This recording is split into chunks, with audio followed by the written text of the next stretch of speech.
नमस्कार, देश की बात में स्वागत है आपका। मैं हूं ताबिश हुसैन और सबसे पहले यहां पर बात दिल्ली मेयर चुनाव की करेंगे। 22 फरवरी को दिल्ली मेयर का चुनाव जो है वो होगा। एलजी ने मुख्यमंत्री अरविंद केजरीवाल के प्रस्ताव को यहां पर मंजूरी दे दी है और 22 फरवरी को सुबह 11 बजे एमसीडी सदन में मेयर का चुनाव जो है वो किया जाएगा। मेयर के चुनाव के बाद उसी दिन डिप्टी मेयर और स्टैंडिंग कमेटी के 6 सदस्यों का चुनाव भी यहां पर होगा। मेयर चुनाव को लेकर आप जानते हैं काफी वक्त से जो है वो सियासत चल रही है और ये मामला सुप्रीम कोर्ट तक भी गया और अब आखिरकार 22 फरवरी की तारीख जो है वो तय की गई है जब एमसीडी सदन में मेयर का चुनाव जो है वो किया जाएगा और 11 बजे एमसीडी सदन में ये चुनाव होगा और मेयर के चुनाव के बाद इसी दिन यहां पर डिप्टी मेयर और स्टैंडिंग कमेटी के 6 सदस्यों को भी चुना जाएगा।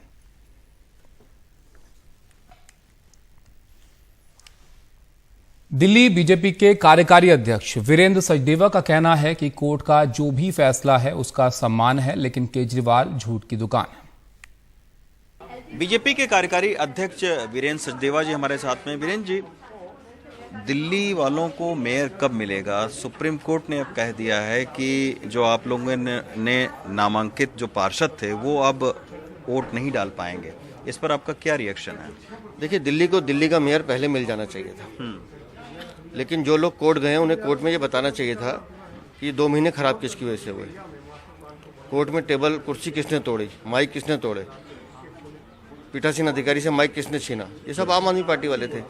लेकिन जब दिल्ली में संदेश गया कि आम आदमी पार्टी घबरा रही है, चुनाव से भाग रही है, तो फेस सेविंग के लिए ये कोर्ट गए।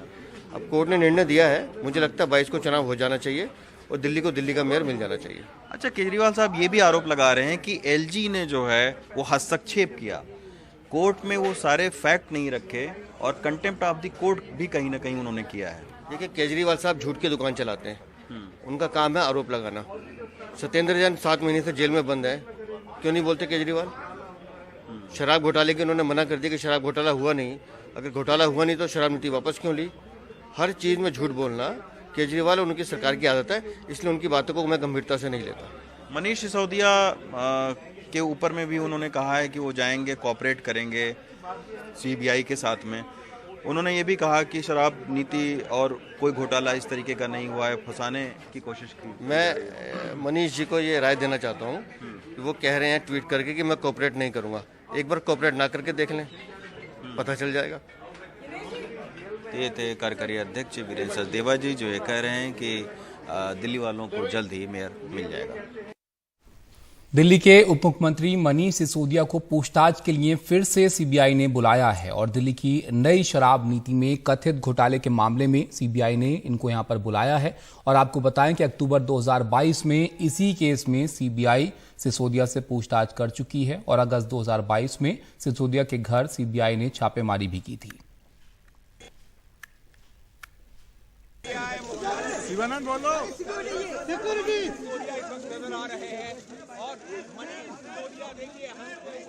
पहली चीज तो शराब घोटाला नाम की कोई चीज नहीं है, कोई घोटाला नहीं हुआ। सबसे अच्छी पॉलिसी देश में, सबसे पारदर्शी पॉलिसी हम लोगों ने बनाई। यही पॉलिसी जब पंजाब में लागू की गई तो पंजाब में 48% रेवेन्यू बढ़ा, सेम टू सेम पॉलिसी। तो दिल्ली के अंदर इन लोगों ने जानबूझ के पॉलिटिकल वेंडेटा के तौर पे, राजनीतिक षड्यंत्र के तौर पे इन्होंने ये सारा केस रचा है। मनीष जी कल जाएंगे, हम पूरा कोऑपरेट करेंगे और अंत में सच की जीत होगी। उधर इस मामले को लेकर मनीष सिसोदिया ने ट्वीट भी किया है। उन्होंने क्या लिखा ट्विटर पर वो भी आपको दिखाते हैं। मनीष सिसोदिया ने लिखा कि सीबीआई ने कल फिर बुलाया है, मेरे खिलाफ इन्होंने सीबीआई ईडी की पूरी ताकत लगा रखी है। घर पर रेड, बैंक लॉकर की तलाशी, कहीं मेरे खिलाफ कुछ नहीं मिला। मैंने दिल्ली के बच्चों के लिए अच्छी शिक्षा का इंतजाम किया है, ये उसे रोकना चाहते हैं। मैंने जांच में हमेशा सहयोग किया है और करूंगा। वहीं बीजेपी ने दिल्ली सरकार पर सवाल उठाए हैं। आम आदमी पार्टी के नेक्सस से जुड़े जितने भी लोगों को सीबीआई ने, ईडी ने अरेस्ट किया है और कोर्ट ने अभी 2 दिन पहले ही 16 तारीख को राउज एवेन्यू कोर्ट ने जो 5 एक्यूज्ड हैं उनकी बेल एप्लीकेशन को खारिज किया। बार बार बेल एप्लीकेशन लगाने के बाद भी राउज एवेन्यू कोर्ट उनको बेल नहीं दे रही है। अगर इसमें कोई घोटाला नहीं हुआ तो क्यों नहीं अरविंद केजरीवाल जी कोर्ट में जाकर कहते हैं कि आप इनको बेल क्यों नहीं दे रहे? अगर इसमें कोई घोटाला नहीं हुआ तो आपके जो सारे एसोसिएट्स हैं उनको कोर्ट बेल नहीं दे रही है, उनकी प्रॉपर्टी को जब्त किया जा रहा है, मगर आपकी आवाज चुप है। उद्धव ठाकरे के हाथ से शिवसेना का नाम और निशान दोनों निकल गया है। चुनाव आयोग ने शिंदे गुट को शिवसेना का नाम और निशान दे दिया है और इसको लेकर उद्धव ठाकरे ने सुप्रीम कोर्ट जाने की बात कही है। उन्होंने कहा कि ये लड़ाई अभी खत्म नहीं हुई है, शुरू हुई है।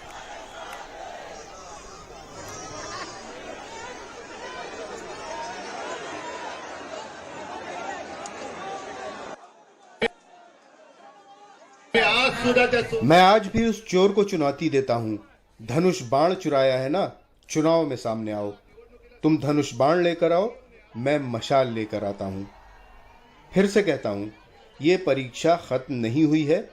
हमें फिर से शिवसेना का मुख्यमंत्री चुनकर इन गद्दारों की छाती पर बिठाना है। वहीं इसको लेकर बीजेपी का क्या कहना है वो भी आपको दिखाते हैं। डिप्टी सीएम देवेंद्र फडणवीस ने कहा कि चुनाव आयोग हो या सुप्रीम कोर्ट, ये कानून से चलता है, संविधान से चलता है। हिंदू हृदय सम्राट शिवसेना प्रमुख बाला साहब ठाकरे जी के विचारों पर चलने वाली शिवसेना, यानी मुख्यमंत्री एकनाथ जी शिंदे, इनकी शिवसेना को शिवसेना का चिन्ह धनुष्य बाण और शिवसेना का नाम मिला है। अब ओरिजिनल शिवसेना ये एकनाथ शिंदे जी की शिवसेना बनी है। मैं एकनाथ शिंदे जी का बहुत बहुत अभिनंदन करता हूं। हम लोग पहले दिन से इस बारे में कॉन्फिडेंट थे, क्योंकि इलेक्शन कमीशन के अलग अलग पार्टियों के बारे में इसके पहले के अगर आप निर्णय देखेंगे तो इसी प्रकार के निर्णय उन्होंने दिए हैं। इसलिए मुझे ऐसा लगता है कि हमें जो विश्वास था, आज उस विश्वास को पूरे तरीके से बल मिला है और असली शिवसेना, बाला साहब के विचारों पर चलने वाली शिवसेना, ये एकनाथ शिंदे जी की ही है। उद्धव गुट की नेता सुषमा अंधारे से बात की हमारे सहयोगी सुनील सिंह ने। उनका क्या कहना था वो भी आप देखिए। हमारे साथ हैं शिवसेना की नेता सुषमा अंधारे जी। मैम, अभी बाहर उद्धव ठाकरे आए थे, उन्होंने शिवसेना को संबोधित किया, अंदर मीटिंग भी हुई। जिस तरह से चुनाव आयोग ने पार्टी का नाम और चुनाव चिन्ह दोनों छीन लिया है, उसको लेके शिवसैनिक आंदोलित हैं, जो दिख रहा था, और इतनी बड़ी भीड़ यहाँ पर थी। पार्टी कैसे निपटेगी? अंदर मीटिंग में क्या बातें हुई? पार्लियामेंट्री डेमोक्रेसी में डिसेंट्रलाइजेशन ऑफ पावर और जीरो इंटरफेरेंस ये बड़े अहम प्रिंसिपल है। जीरो इंटरफेरेंस के मायने होते हैं कि जो भी स्वायत्त यंत्रणाएं हैं उनका किसी भी तरह का इंटरफेयर नहीं होना चाहिए। लेकिन कल का इलेक्शन कमीशन ने दिया हुआ अपना डिसीजन, यह 100% बीजेपी की ओर झुकाव दिखाने वाला है। बीजेपी ने आज तक ईडी और सीबीआई का तो डिसएडवांटेज लिया ही लिया। कल के इलेक्शन कमीशन के फैसले से ये साबित हो चुका है कि ईडी, सीबीआई, इलेक्शन कमीशन, ये तीनों ही स्वायत्त यंत्रणाएं, इनमें पूरी तरह का 100% इंटरफेयर जो है वह इंटरफेयर भारतीय जनता पार्टी का है। इसमें शिंदे गुट का कुछ ज्यादा फायदा है ऐसे मुझे नहीं दिखता है, क्योंकि शिंदे गुट को सिर्फ कठपुतली बनाकर भारतीय जनता पार्टी एक नया कुछ पैतरेबाजी खेलने को जा रही है। इसमें टेम्पररी फायदा शिंदे गुट का हो सकता है, किंतु कल के डिसीजन से शिंदे गुट हमेशा हमेशा के लिए एक अंधेरे में, एक आइसोलेशन में जाने की तैयारी कर चुकी है। शायद इलेक्शन की घोषणा कभी भी हो सकती है और इसलिए हम अपने आप को पूरी तरह से मानसिक रूप पर तैयार रख रहे हैं। और हमारे कार्यकर्ताओं को भी ये आज बताने की कोशिश थी कि किसी भी तरह से, किसी भी प्रकार से हम बिल्कुल ही हारे नहीं हैं। हमारा मनोबल ज्यों का त्यों है। सुनील सिंह हमारे साथ जुड़ भी गए, हमारे सहयोगी, उनके पास चलते हैं। सुनील जी, इनसे आपने बात की सुषमा अंधारे से, तो कह रही थी हमारा मनोबल बना रहेगा, लेकिन क्या वाकई में ये इससे उबर पाएगी उद्धव ठाकरे की जो पार्टी है? एक बड़ा झटका है उनके लिए। तभी से बहुत बड़ा सवाल है कि क्या पार्टी उबर पाएगी इस झटके से। लेकिन अगर हम कल और आज की परिस्थिति में अंतर देखें तो ये कुछ बातें और संकेत हमें दिखाई पड़ रहा है। कल जब फैसला आया तुरंत उसके बाद थोड़ा सा पार्टी में कहीं सा उदासीनता थी। 8:30 बजे उद्धव ठाकरे ने बात की, उन्होंने तेवर कड़े अपनाए जरूर थे, लेकिन कहीं ना कहीं उनकी बातों में लग रहा था कि जो संगठन है उसको भी हम समझाने की कोशिश कर रहे हैं कि आपको निराश होने की जरूरत नहीं है, हम लड़ेंगे। लेकिन आज सुबह का अगर हम तस्वीर देखें तो आज जिस तरह से बड़ी संख्या में शिव सैनिक यहाँ पर आए थे और ये जो सड़क थी ये पूरी भर गई थी, अंदर लोग गए थे, अंदर जगह कम पड़ी इसलिए यहाँ पे आए और उद्धव ठाकरे खुद यहाँ पर आए कलानगर के इस दरवाजे के बाहर और यहाँ पर लोगों को उन्होंने संबोधित किया और जिस तरह से उनको शिव सैनिकों का समर्थन मिला उसको लेकर खुद उनको लगा कि उनका अपना आत्मबल बढ़ गया है और उन्होंने यहाँ से घोषणा की कि ये लड़ाई जो है अभी खत्म नहीं हुई है बल्कि शुरू हुई है। और उन्होंने कहा कि गद्दारों से मेरी चुनौती है कि ठीक है तुमने धनुष बाण चुरा लिया है, लेकिन मैं चुनौती देता हूं कि तुम धनुष बाण लेकर आओ और मैं मसाल से लड़ूंगा और हम फिर से अपना मुख्यमंत्री बनाकर दिखाएंगे और इस गद्दारों की छाती पे अपना मुख्यमंत्री बनाएंगे। तो स्वाभाविक तौर पर एक बहुत ही मॉरल बूस्टिंग का काम आज इस तरह कहीं से हुआ है जिस तरह से शिव सैनिक यहाँ पर आके जमा हुए और उन्होंने समर्थन दिखाया है वो। तो ये इसका कहीं ना कहीं फायदा हो सकता है कि अगर ये टेम्पो बना रहे और जिस तरह से सुषमा अंधारा ने भी बताया है कि अब जो रणनीति तय हुई है संगठन को मजबूत करना और चुनाव की तैयारी करना, क्योंकि उनको लग रहा है कहीं ना कहीं कि ये जो फैसला आया है नाम और चुनाव चिन्ह जाने से हो सकता है कि इसका फायदा उठाने के लिए बीजेपी और एकनाथ शिंदे जो सरकार है वो बीएमसी का चुनाव जल्दी करा ले, तो उसके लिए तैयारी कर रहे हैं। और इनका जो कल तक बातें थी कि सुप्रीम कोर्ट में जाके चुनौती देंगे वो तो जरूर देंगे सोमवार को, लेकिन अब जो है सीधे सीधे मैदान में चुनौती की भी बात करने लगे हैं उद्धव ठाकरे। तो स्वाभाविक तौर पर आज थोड़ी रणनीति बदली है, तेवर भी बदला है और लड़ने के लिए वो उन्होंने तैयारी भी दिखाई है। शुक्रिया सुनील जी आपका सब जानकारी के लिए। तो तेवर रणनीति बदले हैं, लेकिन कितना जो है इसका असर अब देखिएगा, कैसे उद्धव ठाकरे जो है अपनी पार्टी जो उनका खेमा है उसको संभालेंगे आगे, ये देखना काफ़ी यहाँ पर अहम रहेगा।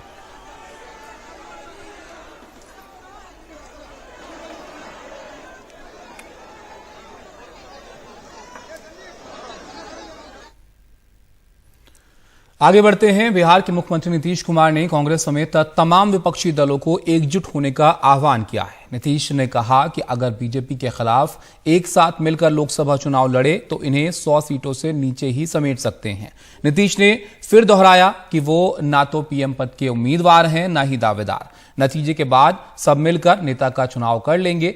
नीतीश पटना में CPIML के महाअधिवेशन के मंच पर बोल रहे थे।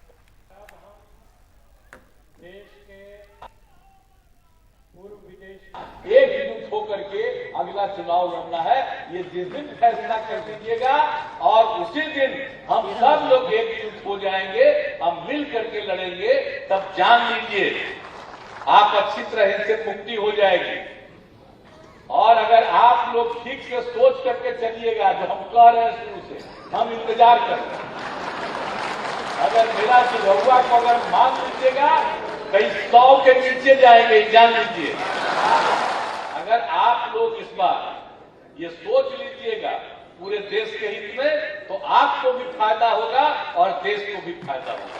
देश भर में जो माहौल बनाया जा रहा है ये किसी से छुपा नहीं है, लेकिन आज के तारीख में हम सब लोगों को एकजुट होकर के लड़ाई लड़ने की जरूरत है। विपक्षी एकता की बात हो रही है तो हम सब लोगों को अपने अपने, हम लोग तो क्षेत्रीय दल है, रीजन्स पार्टी है, लेकिन वही कांग्रेस पार्टी है, राष्ट्र पार्टी है, सब अपने अपने तरीके से लड़ रहे हैं। लेकिन अगर हम लोगों को भाजपा को हराना है, RSS को हराना है, तो हम सभी लोगों को एक होकर के एक रोड मैप तैयार करना पड़ेगा, एक स्ट्रैटेजी तैयार करना पड़ेगा, तभी हम जाकर के जो है लड़ाई लड़ सकते हैं।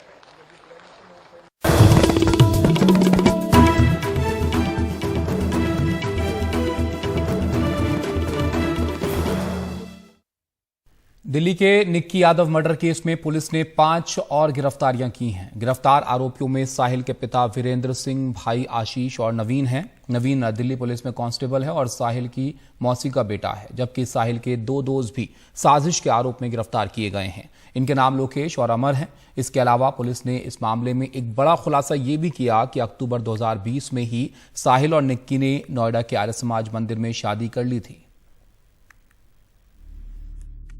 निक्की यादव की हत्या की साजिश में केवल साहिल गहलोत ही नहीं बल्कि उसका पूरा परिवार शामिल है। दिल्ली पुलिस ने साहिल के पिता वीरेंद्र गहलोत, उसके 2 भाइयों नवीन और आशीष और 2 दोस्तों अमर और लोकेश को साजिश में शामिल होने, सबूत मिटाने और सबूत छिपाने के आरोप में गिरफ्तार कर लिया है।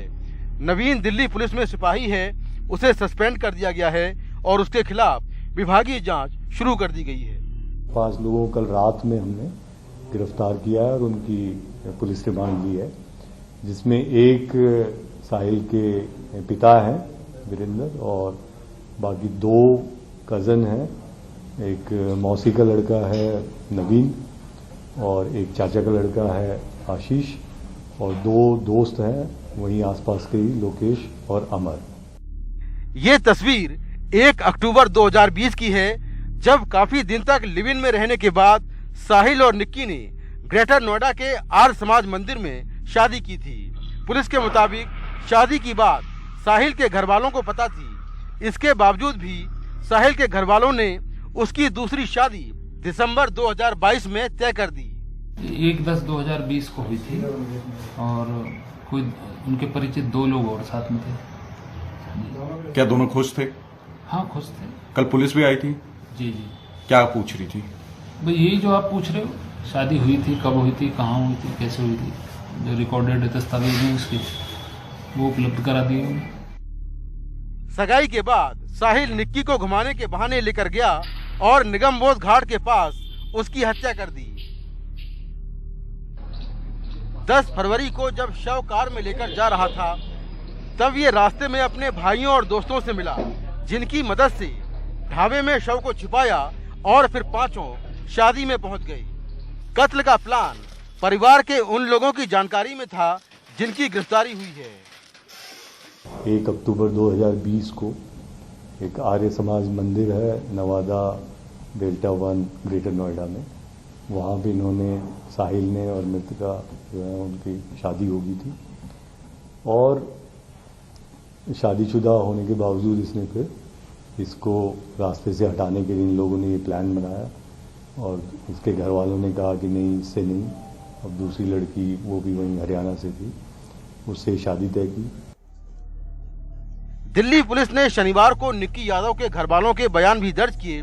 हालांकि उनका कहना है कि उन्हें निक्की की शादी या उसके रिश्ते के बारे में कोई जानकारी नहीं थी। हम तो नहीं मानते कि शादी हुई।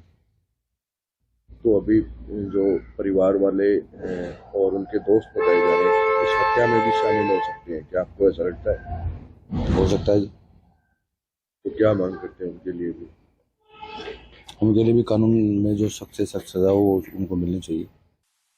पुलिस अब इस मामले में फॉरेंसिक सबूतों को जुटा रही है। साहिल गहलोत के परिवार ने न सिर्फ साहिल की दूसरी शादी कर दी बल्कि हत्या की साजिश में भी उसका साथ दिया। ऐसे में न सिर्फ उन्होंने अपना परिवार खत्म कर लिया बल्कि 2 और परिवारों की जिंदगी तबाह कर दी। नई दिल्ली से कैमरामैन पवन के साथ मैं मुकेश सिंह सेंगर, एनडीटीवी इंडिया।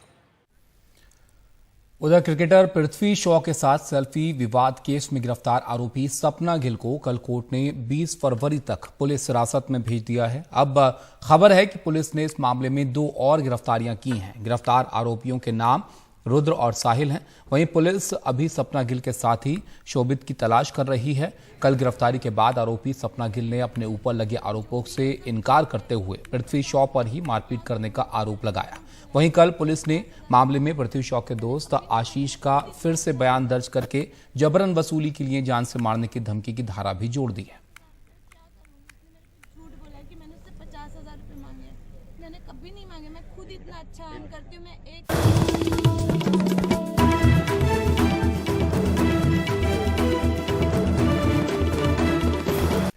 जम्मू कश्मीर से अनुच्छेद 370 हटाए जाने के बाद पहली बार बड़े पैमाने पर उद्योग लगाने की शुरुआत हो रही है। प्रशासन 70,000 करोड़ के निवेश प्रस्तावों की बात करता है, लेकिन इस दावे पर सवाल उठाने वालों की कमी नहीं है। रिपोर्ट आप देखिए।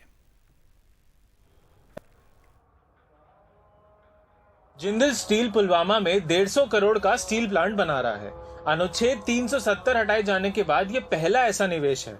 करीब 2 साल पहले जम्मू कश्मीर प्रशासन ने जिंदल स्टील को 70 कनाल जमीन दी थी। समूह के चेयरमैन सज्जन जिंदल ने लस्सीपुरा इंडस्ट्रियल एस्टेट में स्टील प्रोसेसिंग यूनिट की आधारशिला रखी। जम्मू कश्मीर प्रशासन कहता रहा कि करीब 70,000 करोड़ के निवेश प्रस्तावों की बात हुई है, लेकिन जमीन पर असली निवेश नहीं आ रहा था। बीजेपी कहती है कि अब देख सकते हैं कि असली विकास हो रहा है। अब विकास जमीन पर दिखाई दे रहा है। जब हम इंडस्ट्रियलाइजेशन की बात करते हैं, जो भी नेता कहते थे कि कोई विकास नजर नहीं आ रहा, अब उनको लासीपुरा की तरफ देखना चाहिए। हम जो कहते हैं वो करते हैं। दिसंबर में सरकार ने संसद में कहा कि जम्मू कश्मीर में 2019 से 1000 करोड़ का निवेश आ चुका है और 2019 के बाद जब अनुच्छेद 370 हटाया गया, तब से निवेश में 50% से ज्यादा कमी आई है। जम्मू कश्मीर में निवेश 2017 से 2018 तक करीब 840 करोड़ का निवेश हुआ। 2018 से 19 तक करीब 590 करोड़ का निवेश हुआ। 2019 से 20 में करीब 296 करोड़ का निवेश हुआ।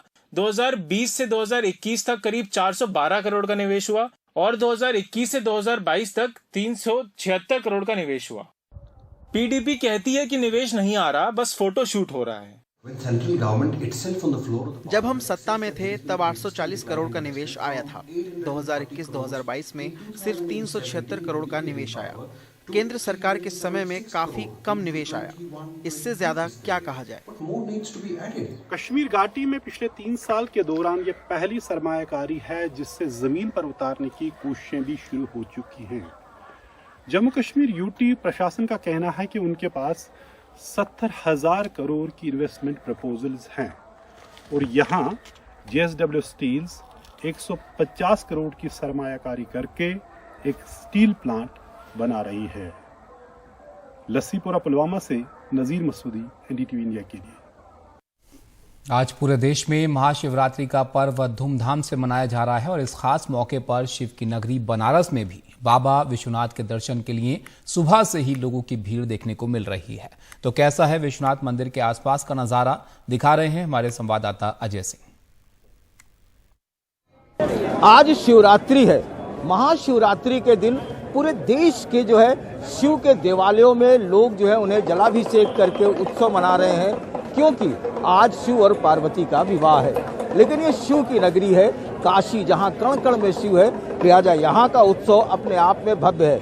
हम इस समय विश्वनाथ मंदिर के उस जगह है जहाँ पर हम आपको दिखाएं कि सुबह से ही बहुत लंबी कतार लगी है लोगों की जो दर्शन कर रहे हैं इस जगह पर।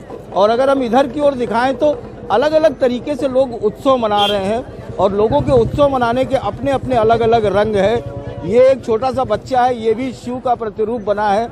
उनके माता पिता है, ये सारे लोग जो है अपने बच्चे को लेकर के निकले हुए हैं। क्या लेकर के निकले हैं, क्या किस तरीके से इसको वो करा रहे हैं? ये शादी करा रहे हैं। शादी करा रहे हैं। बाबा बोले आप लोग सुबह से इनको तैयार कराएंगे शिव के लिए? क्यों? उत्सव मनाने के लिए। उत्सव मनाने के लिए। क्या नाम है बेटा? लक्ष्य डेरोलिया। किस क्लास में पढ़ते हो? 5th में पढ़ते हैं आप। और आप शिव बने हैं, आज शिवरात्रि का उत्सव मना रहे हैं। अच्छा, पार्वती जी को लेने जा रहे हैं। पार्वती जी को लेने जा रहे हो शिव का।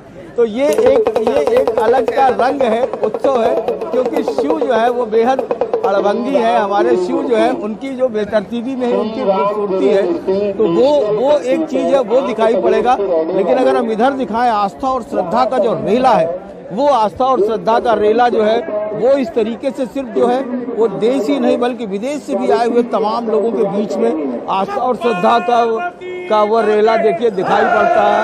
हर जगह जो है वो इस तरीके से हर हर महादेव के नारे गूंजते रहते हैं। ये लोग हैं, कहाँ से आए आप लोग? बनारस के हैं। तो सारे काशीवासी। तो उत्सव तो आप लोग खूब झूम के मनाते होंगे। भंडारा भी ये चल रहा है बुलाने नीची बाग में। अच्छा। और हम लोग ये यहाँ से जितने भी दर्शनार्थी हैं उनको कह रहे हैं कि आइए हमारे फलहार में प्रसाद ग्रहण करिए, और हम लोग उसी में से चले आ रहे हैं। शब्दों में कहें तो हम सभी बाबा के गढ़ हैं और अपनी जिम्मेदारियां निभा रहे हैं। यही देखिए काशी की जो खूबसूरती है वो यही खूबसूरती है कि हर आदमी में, जो अन्नपूर्णा की भी नगरी है, यहाँ पर कोई आदमी भूखा नहीं रह सकता है। और वो इंतजाम बाबा विश्वनाथ और माँ अन्नपूर्णा जो पार्वती के स्वरूप है वो करती है। और आज जब उनका विवाह का उत्सव हो तो इस तरीके से अगर हर हर महादेव का उद्घोष न लगे और इस तरीके की अगर उत्सव न नजर आए तो वो आप नहीं कह सकते हैं। और इधर जो है वो आस्था की डोलची उठाए हुए, आस्था की गठरी लिए हुए तमाम लोग जो है वो सुबह गंगा में स्नान करने के बाद आस्था की गठरी के साथ इधर जो है वो अपने बाबा को जलाभिषेक करने आए हैं और पूरे दिन इस तरीके का उत्सव का एक माहौल यहाँ पर बना रहेगा। और उस उत्सव के माहौल के साथ साथ जो है शाम को जब शिव बारात निकलेगी तो उसकी अनुपम छटा देखते ही बनेगी, जहाँ पर कि पूरा जो काशी है, जो शिव की नगरी है, वो शिवमय हो जाएगा और हर तरफ हर कण में सिर्फ हर हर महादेव और बोल बम के नारे ही गूंजते नजर आएंगे। वाराणसी से पुरुषोत्तम के साथ अजय सिंह, एनडीटीवी इंडिया।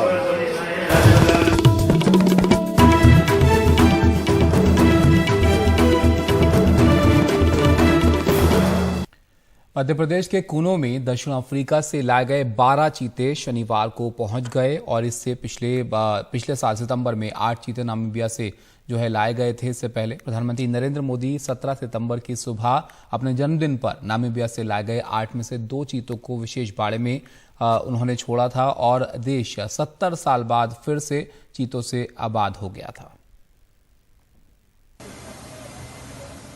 7 नर और 5 मादा चीते दक्षिण अफ्रीका के हिंडनबर्ग पार्क से इन्हें इस खास बॉक्स में विमान में रखा गया। शुक्रवार 17 फरवरी की शाम भारतीय वायुसेना के विशेष विमान से दक्षिण अफ्रीका के OR टैम्बो एयरपोर्ट से ये रवाना हुए। 18 फरवरी शनिवार की सुबह 10 बजे ग्वालियर एयरपोर्ट बेस पहुंचे। फिर 12 चीतों को सेना के हेलीकॉप्टर करीब 11:15 बजे कूनो लेकर आए। उनका स्वास्थ्य परीक्षण किया गया। लगभग 12:15 बजे के करीब उन्हें बाड़ों तक पहुंचाया गया। कूनो में इन्हें छोड़ते ही चीते पहले तेजी से भागे, फिर आगे जाकर रुके, फिर दौड़ने लगे।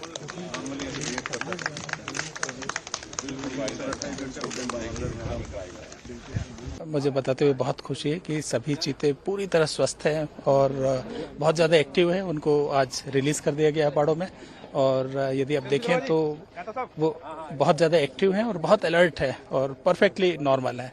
तो ये बहुत खुशी की बात है कि बिना किसी विघ्न के ये सारा जो चीता का 12 चीतों का ट्रांसलोकेशन था ये पूरा हो गया है। क्वारंटीन बोमा यानी बाड़े में 12 चीतों को रखने के लिए 10 क्वारंटीन बाड़े तैयार किए गए हैं। इनमें से 8 नए और 2 पुराने हैं। इसके अलावा 2 आइसोलेशन वार्ड भी तैयार किए गए हैं। इसमें ही महीने भर उनके खाने पीने का इंतजाम होगा। महाशिवरात्रि पर फिर मध्य प्रदेश को बहुत बड़ी सौगात मिली है। मैं अपने प्रधानमंत्री श्रीमान नरेंद्र मोदी जी का हृदय से आभार व्यक्त करता हूं कि पहले जो चीते आए वो इस वातावरण में पूरी तरह से ढल चुके हैं, स्वाभाविक जीवन जी रहे हैं। एक सासा हमारी थी वो अस्वस्थ हुई थी, पूरी तरह से स्वस्थ है। ये चीते 1 महीने तक क्वारंटीन बाड़ों में रहेंगे। ये अब इस प्रोजेक्ट का दूसरा भाग हमारा आज से ये वापस हुआ है।